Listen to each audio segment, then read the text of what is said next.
Здравствуйте! Сегодня в Чуйском районе в селе Донарык проходит уличный театр по инициативе ООН. Как нам известно, уличный театр – это спектакли, которые проходят на открытом пространстве, на улице, в площади, в парках. Так именно сейчас проходит конкурс между школами «Уличный театр». Я Канатбек Кызыкыял, оставайтесь с нами.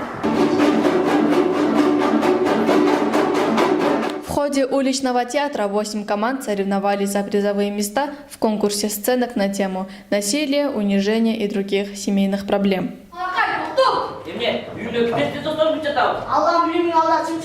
Мы очень серьезно отнеслись к данному конкурсу, так как нам важно знать о своих правах и обязанностях.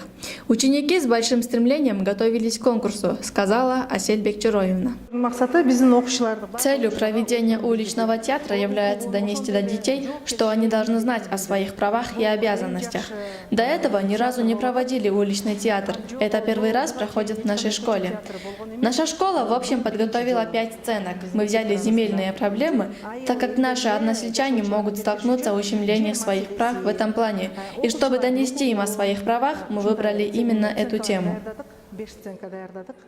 Этот жанр искусства в Кыргызстане только развивается, и думаем, что на этом не остановимся и проведем еще более масштабные уличные театры, сказала специалист проекта ПРООН Мери Бекешева. Уличный театр – это спектакли, которые проходят на открытом пространстве. В этот раз он помогал изложить правовые проблемы. Например, мы, взрослые, родители и учителя, можем упустить то, что видят, чувствуют и испытывают наши дети.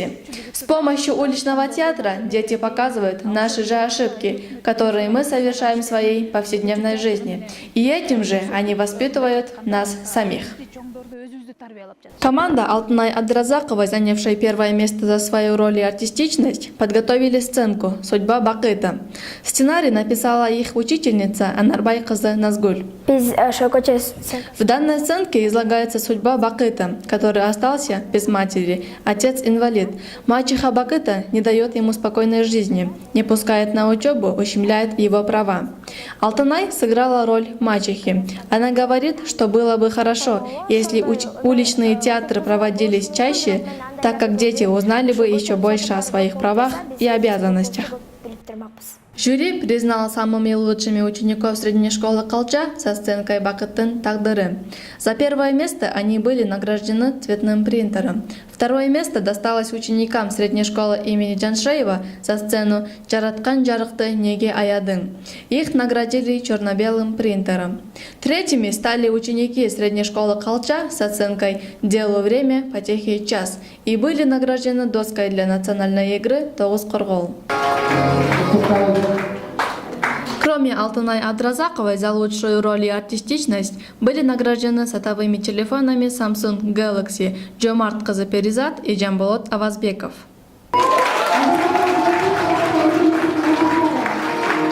Исследование, проведенное в 2016 году, показало, что насилие в той или иной форме совершается в Кыргызстане в каждой третьей семье. 72% детей рассказали, что подвергались одной из форм насилия.